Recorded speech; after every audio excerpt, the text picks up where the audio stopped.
Commander Song-min stood tall in his crisp military uniform, facing the massive screen that showed the alien representatives of the Galactic Alliance. The meeting room at the United Earth Defense Headquarters felt too small for such a historic moment. This was humanity's first official military presentation to the galaxy's governing body. And these are our best combat units in action, Song-min said, pointing to the video showing Earth's elite soldiers in training. The footage displayed impressive scenes of human warriors in various combat situations: urban warfare, underwater operations, and mountain combat. The alien representatives watched in silence. Most of them looked like tall, muscular humanoids with metallic blue skin, the Kryvax, known across the galaxy as Master Warriors. Their leader, High Commander Kress, let out a sound that seemed like a laugh. "Commander Song-min," Kress spoke through the translator, "your species shows interesting primitive skills. But tell me, how do your warriors perform in zero gravity?" Song-min paused. Earth's space combat program was still in its early stages.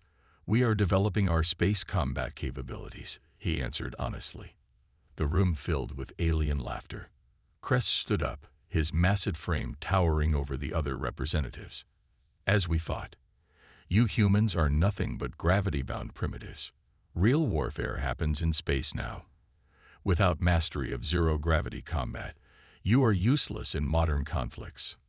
In the back of the room, Lieutenant Ji-won felt her hands tighten into fists. She had spent 15 years mastering traditional martial arts before joining the space program. The alien's mockery made her blood boil. With respect, Ji-won spoke up, stepping forward. "Humans have always adapted to new environments. We learned to fight underwater, in deserts, in Arctic conditions. We will master space combat too." Kress turned his glowing yellow eyes toward her. Brave words from such a small creature, but facts remain facts. Your bodies evolved for gravity. In space, you are like children learning to walk. The meeting ended shortly after, leaving a bitter taste in everyone's mouth. As the human officials filed out of the room, Ji-won stayed behind, watching the replay of Kryvax space warriors in action. The aliens moved with incredible grace in zero gravity, using their cybernetic enhancements to fight in 3 dimensions. "Interesting, isn't it?" a quiet voice said behind her. Ji-won turned to see Dr. Han, one of Earth's leading physicists, studying the footage with keen eyes. "They think we're primitive because we don't have their technology," Ji-won said. "But humans have something better." "Oh." Han raised an eyebrow. "What's that?" "Adaptability. Creativity." Ji-won pointed to the screen. "Look at how they move. They rely completely on their tech. But what if we could develop a fighting style that uses the physics of space itself?" Dr. Han's eyes lit up. "You mean using Newton's laws of motion to our advantage? Converting the lack of gravity from a weakness into a strength?" "Exactly." Ji-won smiled. "Traditional martial arts are all about using an opponent's force against them. In space, every action has an equal and opposite reaction. If we could master that principle, we could create an entirely new form of combat." Han finished her thought. "One that doesn't need expensive cybernetic enhancements." That evening, Ji-won submitted a formal proposal to Commander Song-min. The title was simple: Project Orbital Kung Fu, adapting human martial arts for zero-gravity combat. The Kryvax had made one crucial mistake. They had assumed humans would try to copy their methods of space warfare. Instead, humanity would do what it had always done best: create something entirely new. And soon, very soon, the galaxy would learn why challenging human adaptability was a serious mistake. The Korean Space Defense Academy's zero-gravity chamber hummed quietly as Dr. Han adjusted the controls. Through the observation window, she watched Lieutenant Ji-won float in the center of the chamber, her eyes closed in concentration. "Ready for another test?" Han's voice came through the speaker. Ji-won opened her eyes and nodded. "Send in the practice drone." A small spherical drone entered the chamber. Ji-won watched it carefully, remembering the calculations they had worked out. In zero gravity, every push needed perfect control. Too much force would send her spinning away. Too little would make the move ineffective.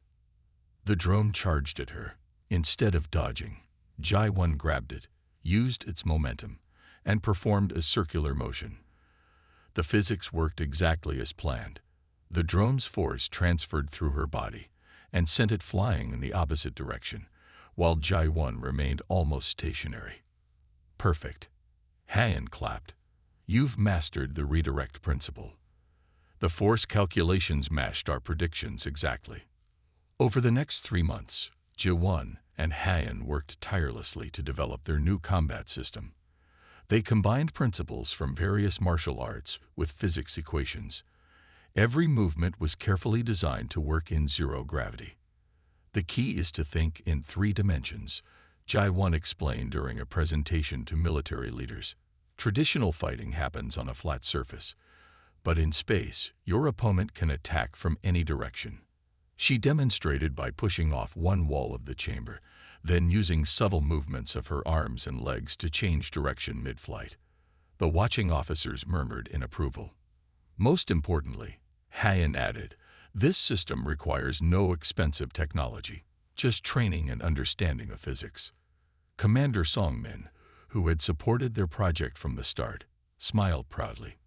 Show them the wall technique, he suggested.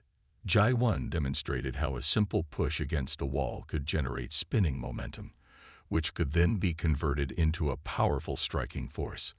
The watching officers were particularly impressed when she showed how to use an opponent's own mass to create devastating throws.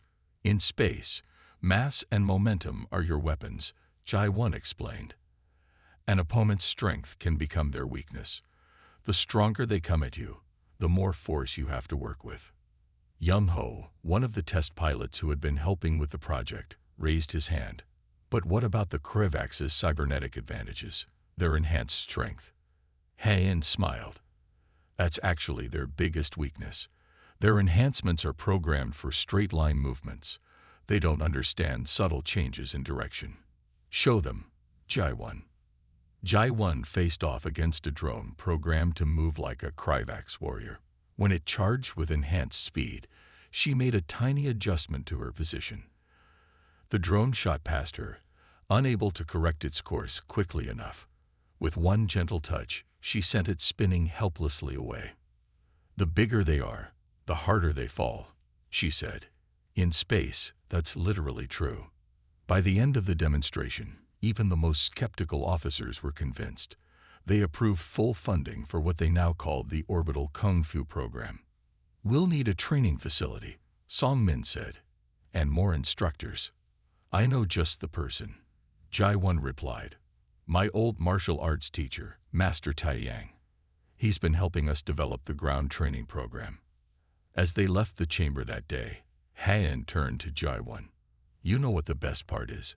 The Krivaks still think we're just primitive humans fumbling in space. They have no idea what's coming. Jai-1 smiled. Sometimes the best innovation came from being underestimated. The aliens thought humans were limited by their lack of cybernetic enhancements.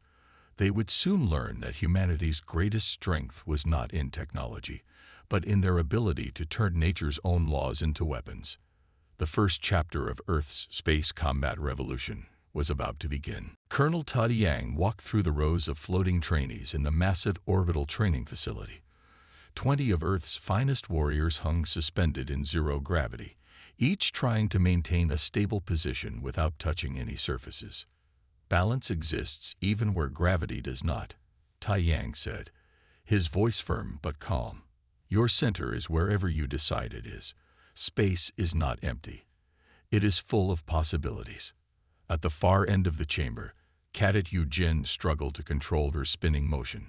She had been a champion gymnast on Earth, but space changed everything. Even the smallest movement could send her rotating in unexpected ways. Breathe, Yujin, Taiyang called out. Remember what Lieutenant Jai-1 taught you. Use the rotation, don't fight it. Yujin closed her eyes, relaxed her muscles, and let the spin continue. Then, with careful movements of her arms and legs, she gradually transformed the chaotic motion into a controlled spiral. The other trainees watched in amazement as she turned what looked like a mistake into a perfect defensive stance. "Excellent," Tai Yang nodded. "Now, combat pairs. Show me the momentum transfer sequence." The trainees paired up. Young Ho, who had been with the program since its early days, worked with Yu Jin. They pushed off from opposite walls, meeting in the middle of the chamber. What followed looked more like a dance than a fight, each movement flowing into the next, neither trainee ever losing control. "Watch their technique," Dr. Hayan said from the observation room, where she stood with Jai-1. "They're using every action to set up their next move. Nothing is wasted." The training program had grown far beyond their initial experiments. Now they had specialized zones for different techniques. One area was filled with floating obstacles, teaching the trainees to use debris as both shields and launching points. Another section had moving walls, forcing students to adapt to a constantly changing environment. "Transfer your opponent's energy," Tai Yang instructed as he watched Young Ho redirect Yu Jin's attack. Like water flowing around a rock. The stronger their force, the more power you have to use. In another corner of the facility, advanced students practiced with training drones programmed to fight like Kryvax warriors. The drones were fast and strong, but their movements were predictable. The human trainees learned to read their patterns and use the machine's strength against them. "Remember," Jai-1 added, demonstrating a complex maneuver. "Kryvax warriors rely on straight-line attacks. They think like missiles. We think like leaves in the wind, flexible, unpredictable." During break periods, Dr. Hayan would explain the physics behind their movements. She used simple diagrams to show how each action affected their trajectory, teaching them to calculate angles and forces instinctively. "In space, you're never truly stuck," she explained. "There's always a way to generate momentum. Even a breath of air can change your direction if you understand the principles." The day ended with a full combat simulation. The chamber filled with floating obstacles as teams of trainees faced off against each other. Yu Jin proved herself again, using a piece of debris as a launching pad to outflank her opponents. "They're ready," Tai Yang said later, meeting with Jai-1 and Han. "Sooner than we expected." "Good," Jai-1 replied, "because I just received word from command. The Kryvax have been raiding human research stations in the outer belt. They think we can't defend ourselves in space." Hayan smiled. "Then they're in for a surprise. Should we tell command our trainees are ready for deployment?" "Not yet," Tai Yang said, watching as Yu Jin helped Young Ho perfect a new technique. "Let's give them one more week. When we reveal what humans can do in zero gravity, it needs to be perfect." The Kryvax were about to learn that underestimating humans was a dangerous mistake. Earth's first space combat unit was almost ready, and they had something no alien race expected: the perfect blend of ancient wisdom and modern physics, all without a single cybernetic enhancement. The alert came at 300 Earth Standard Time. 3 Kryvax raiders had breached the outer defenses of Research Station 7, near Jupiter's orbit. Young Ho, who had just graduated from the Orbital Kung Fu program, was the only combat-trained personnel on board. "Station security compromised," the computer announced. "Hostile forces detected in Section C." Young Ho moved quietly through the station's corridors, using the handholds to guide himself. His heart beat steadily as he remembered his training. The raiders would expect the station to be defenseless. They didn't know about the new human combat techniques. Through a viewport he saw them. 3 tall, blue-skinned Kryvax warriors in space combat armor. Their cybernetic enhancements glowed in the dim light as they tried to break into the research lab. "This is a restricted area," Young Ho announced, pushing off from the wall to float in plain view. "Leave now." The raiders turned, and their leader laughed. "A single human. This will be quick." The first raider charged forward, his enhanced muscles propelling him at high speed. Young Ho waited until the last moment, then made a slight adjustment to his position. Just as Jai-1 had taught him, he used the raider's own momentum. A gentle touch sent the alien spinning out of control. "What trick is this?" the second raider growled, activating his combat enhancements. Young Ho didn't respond. Instead, he pushed off the ceiling, appearing to flee. The remaining raiders followed, just as he planned. In the larger cargo bay, he would have more room to maneuver. The security cameras captured everything that followed. Young Ho moved like water in zero gravity, never fighting force with force. When the raiders charged, he redirected their energy. When they tried to corner him, he used the walls and floating cargo containers to change direction unpredictably. "Stand still, you gravity-bound primitive," the leader shouted in frustration. Young Ho allowed himself a small smile. "We're not bound by gravity anymore," he said. "We've learned to dance with physics itself." The fight ended in less than 5 minutes. Using techniques that looked more like a graceful dance than combat, Young Ho neutralized all 3 raiders. He used their own strength against them, turning their enhanced speed and power into disadvantages. The final move was particularly impressive. He caught the leader's punch, converted the momentum into a spin, and used the centrifugal force to throw the alien into his own companions. When station security finally arrived, they found 3 Kryvax warriors tangled in cargo nets, their expensive combat enhancements completely useless. Young Ho calmly helped the medical team check on the station's scientists, who had watched the entire fight through the security feeds. "That was amazing," one researcher said. "How did you do it?" "Simple physics," Young Ho replied, remembering Dr. Hayen's lessons. "Every action has an equal and opposite reaction." They never learned to use that law in combat. They relied too much on their technology. The video of the fight spread quickly across the galactic network. The Kryvax tried to suppress it, but too many alien species had already seen a single unaugmented human defeat 3 cybernetically enhanced warriors in zero gravity. Back at the Korean Space Defense Academy, Commander Song-min watched the footage with Jai-1, Dr. Hayen, and Colonel Tai-yang. Young Ho did well, Tai-yang said proudly. He remembered his training perfectly. "Better than that," Jai-1 added. "He showed the galaxy that humanity doesn't need cybernetic enhancements to fight in space. We just needed to understand the physics and adapt our ancient martial arts." Dr. Hayen checked her communication panel and smiled. "The Galactic Alliance is calling. It seems they want to discuss updating humanity's combat rating." The first victory had been achieved, but more importantly, the galaxy had just received its first glimpse of orbital kung fu. The age of human space combat had begun. The Galactic Council chamber fell silent as High Commander Kress of the Kryvax stood to speak. The massive screens behind him showed the now famous footage of Young Ho defeating 3 Kryvax raiders. "We acknowledge this incident," Kress said, his metallic blue skin reflecting the chamber's lights. "However, one lucky victory does not prove combat worthiness. Therefore, we formally challenge humanity to prove their skills in the traditional combat tournament." Captain Sun Mi, Earth's representative at the Council, maintained a calm expression. She had expected this. The Kryvax could not accept their loss of face without seeking redemption.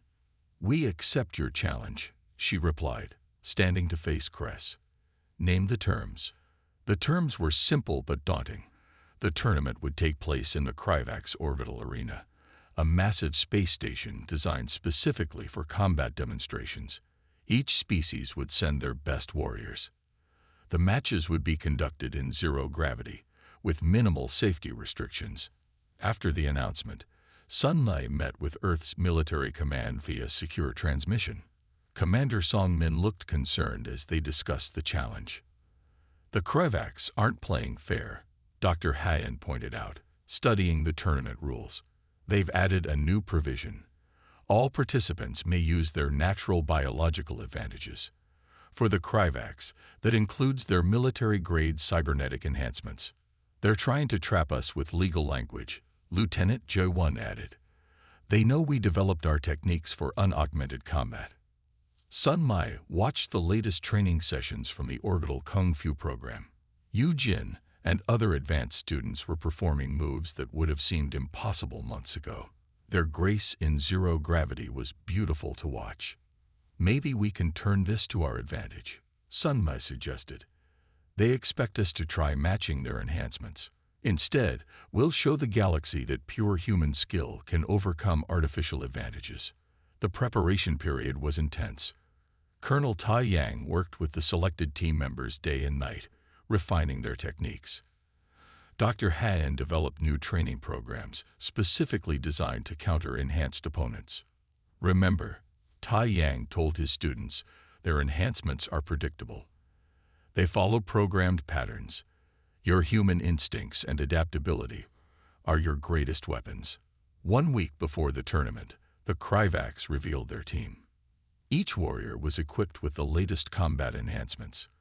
Their leader, Champion Korax, had more cybernetic modifications than any warrior in Kryvax history. Impressive hardware, Young Ho commented, watching the Kryvax team's demonstration video. But they still move like robots. All power, no flow. Sun Mai selected her final team. Along with experienced fighters like Yumho, she included Yu Jin, whose innovative adaptation of gymnastic techniques to zero gravity had created entirely new forms of orbital combat. The night before they departed for the tournament, Sun Mai found Jai-Won in the training chamber, working with the team on last-minute refinements. "Are we ready?" Sun Mai asked. Jai-Won watched as Yu Jin performed a complex sequence that used lateral momentum to generate striking force. "We're ready. The Kryvax think they're springing a trap with their enhanced warriors. They don't realize they're playing right into our hands." "How so?" "The more enhancements they add, the more predictable they become, and predictability in zero gravity," Jai-Won smiled, "is a fatal weakness." As their transport ship departed for the Kryvax arena, Sun Mai looked at her team. They carried no visible weapons or no obvious enhancements. To the galaxy, they might appear primitive and unprepared, but she knew better. The next phase of humanity's space combat revolution was about to begin, and this time, the whole galaxy would be watching. The Kryvax orbital arena was enormous, a sphere of transparent alloy that gave spectators a clear view of the combat zone. Representatives from 100 alien species filled the viewing galleries, all eager to watch the tournament that had captured the galaxy's attention. Captain Sun Mai led her team through the preliminary inspection. The Kryvax officials seemed confused by the humans' lack of equipment, while other species warriors carried various weapons and wore visible cybernetic enhancements. The Earth team had only simple pressure suits. "Your warriors bring no combat aids?" the head inspector asked. "We bring what we need," Sun Mai replied calmly. The preliminary rounds began with Hyunwoo facing a warrior from the Centaurian system. The alien was twice his size and covered in combat enhancements. As they entered the sphere, Hyunwoo noticed several maintenance tools floating near the arena's edge. Debris from earlier preparations. "Combat begins in 3, 2, 1. The announcer's voice echoed. The Centaurian charged forward, jets of plasma firing from shoulder-mounted thrusters. Hyunwoo waited until the last moment, then moved slightly to the side. The alien's enhanced speed worked against him, sending him past his target. What happened next left the audience speechless. Hyunwoo grabbed a floating wrench, using it as a pivot point to change direction. He turned the simple tool into a means of generating momentum, spinning and weaving through space with incredible precision. "Impossible," someone in the crowd muttered. "He's fighting with maintenance equipment." The Centaurian couldn't land a single hit. Every time he activated his thrusters for an attack, Hyunwoo used the momentum to pull himself out of danger. The human fought like he was dancing, each movement flowing into the next. The match ended when Hyunwoo used the wrench's mass to multiply his spinning force, landing a perfect strike that sent his opponent tumbling out of bounds. In the next match, Do Hyun faced a Kryvax warrior named Marek. The alien's arms had been replaced with advanced combat prosthetics designed specifically for zero-gravity fighting. The crowd expected a quick victory for the enhanced warrior. "Your primitive techniques cannot match our technology," Merrick boasted as they took their positions. Do-hyun remained silent, remembering Colonel Ta Yang's lessons about using an opponent's confidence against them. When Merrick attacked with his enhanced limbs, Do-hyun didn't resist. Instead, he redirected each strike, letting the force carry through and return to its source.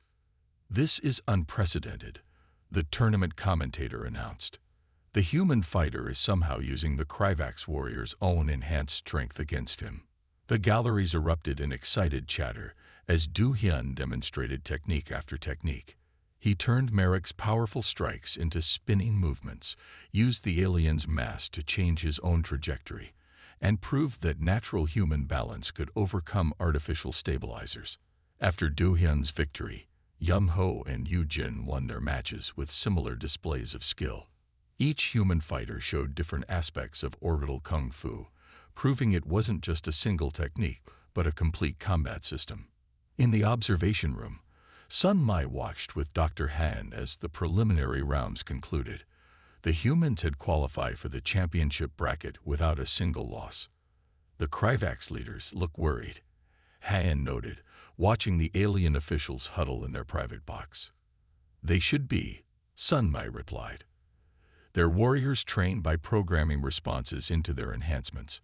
Our people train by understanding the physics of space itself. That's not something you can counter with technology alone." As they prepared for the championship rounds, the Earth team could hear the growing excitement in the arena. They had shown the galaxy something new, combat that didn't rely on technological advantages, but on human understanding and adaptability. The stage was set for the final matches, where humanity would prove once and for all that they belonged among the stars. The championship match drew the largest audience in galactic tournament history. The massive arena was filled with spectators from every known spacefaring civilization. At the center of attention were the two finalists, Lieutenant Jae-won of Earth and Champion Korax of the Kryvax. Korax stood nearly 3 meters tall, his metallic blue skin barely visible beneath layers of advanced cybernetic enhancements. Cables and artificial muscles wrapped around his limbs.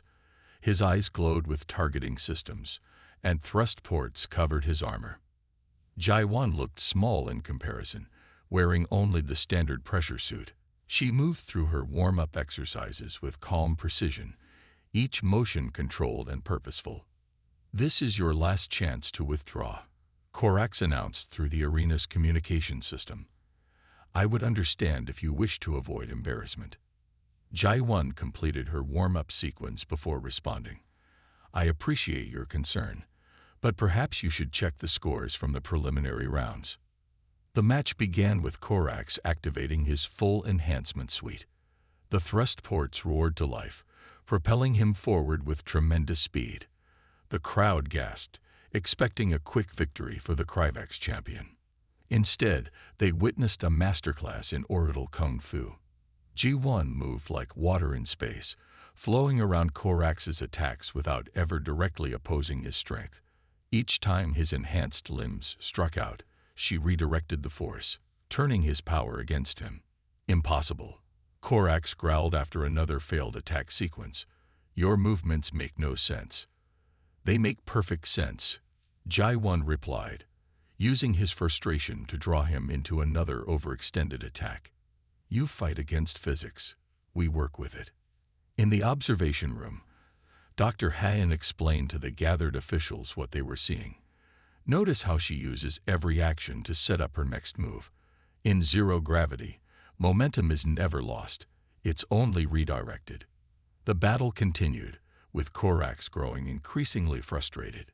His enhancement AI couldn't predict Jae-won's movements because they followed natural principles rather than programmed patterns.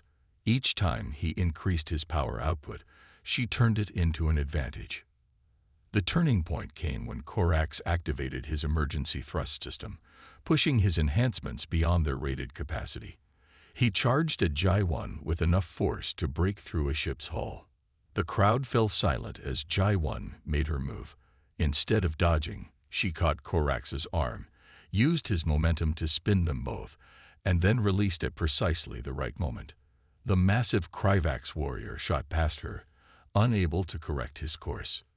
"This is the difference between our approaches," Jai-1 said as she positioned herself for the final sequence. "Your enhancements fight against zero gravity. We learn to become part of it." The match ended with a demonstration of perfect physical control. Jai-1 used Korax's own thrust wake to approach from his blind spot, then executed a precise strike that triggered his emergency shutdown system. The Kryvax champion floated helplessly, his advanced enhancements completely neutralized. As medical teams retrieved Korax from the arena, the silence broke into thunderous applause. Species that had dismissed humans as primitive now stood in appreciation of their innovation. In the Earth team's preparation room, Captain Sun Mai embraced Jai-1. "You did more than win a match today. You showed the galaxy a new way of thinking about space combat." "We all did," Jai-1 replied, watching the replay screen showing highlights from the tournament. "Every member of our team proved that human adaptability is more valuable than any enhancement." The victory celebration was interrupted by an unexpected visitor, a Kryvax elder, his cybernetic implants showing signs of great age. He bowed deeply to Jai-1. "We were wrong about humans," he said simply. "Perhaps it is time for us to learn from you." 6 months after the tournament, the Korean Space Defense Academy had transformed. The once modest facility now hosted representatives from dozens of alien species, all eager to learn the art of orbital kung fu. Min Jae, newly appointed as the Academy's Grandmaster, watched with pride as human instructors taught the principles of zero-gravity combat to their former critics. In the main training chamber, a group of Kryvax students floated alongside human learners. They had removed most of their cybernetic enhancements, choosing instead to develop their natural abilities. The sight would have been unthinkable just a year ago. "Their progress is remarkable," Lieutenant Jai-1 said to Dr. Han as they observed the training session. "Especially the Kryvax. Once they stopped relying on artificial aids, their natural strength and agility made them excellent students." The Academy had expanded its curriculum beyond combat techniques. Dr. Han now taught advanced classes in space physics, helping students understand the scientific principles behind their movements. The combination of physical training and theoretical knowledge had become the standard for space combat education across the galaxy. Commander Songmin entered the observation room, accompanied by several members of the Galactic Alliance Council. "The latest reports are very positive," he announced. "Incidents of space piracy have dropped by 60% since we began sharing our techniques with other species." The council members nodded in approval. The decision to make orbital kung fu available to all spacefaring races had been controversial at first, but the results spoke for themselves. When more beings understood how to defend themselves in zero gravity without expensive technology, space travel became safer for everyone. Young Ho, now an advanced instructor, demonstrated a new technique he had developed by combining traditional Korean martial arts with Centaurian movement patterns. His alien students watched in fascination as he showed how different cultural approaches could enhance the basic principles of zero-gravity combat. "The greatest victory," Min Jae said during that evening's graduation ceremony, "was not in proving human superiority, but in showing how all species can learn from each other. We developed orbital kung fu because we had to adapt. Now that adaptation has brought the galaxy closer together." The ceremony highlighted this unity. Humans and aliens demonstrated paired techniques, showing how different physiologies could work together in zero gravity. Even the Kryvax, once the most ardent critics of human combat abilities, performed alongside their former rivals. Captain Sun Mai, recently promoted to oversee interstellar defense cooperation, presented the graduation certificates. "When we first met the Galactic Alliance," she said, "they called us primitive. Now they call us teachers. This is the true power of human innovation, not to dominate, but to share and grow together." In the research wing, Colonel Tai Yang and Dr. Hayan continued to develop new applications for their zero-gravity principles. They had discovered that the techniques of orbital kung fu could be adapted for space rescue operations, emergency repairs, and even dance performances. Humans will always face new challenges in space, Tai Yang told a group of visiting dignitaries. But we have proven that our greatest strength lies not in technology, but in our ability to adapt and innovate. As the day ended, Jai-1 floated in the quiet of the training chamber, watching the Earth rise over the lunar horizon. She remembered the mockery humans had faced just 1 year ago. Now the same beings who had dismissed them came seeking knowledge. The galaxy had learned an important lesson. Never underestimate humanity's ability to adapt. In turning their weakness into strength, humans had not only earned their place among the stars, they had helped create a new era of interstellar cooperation and understanding. The age of orbital kung fu had truly begun, and with it, a new chapter in galactic history.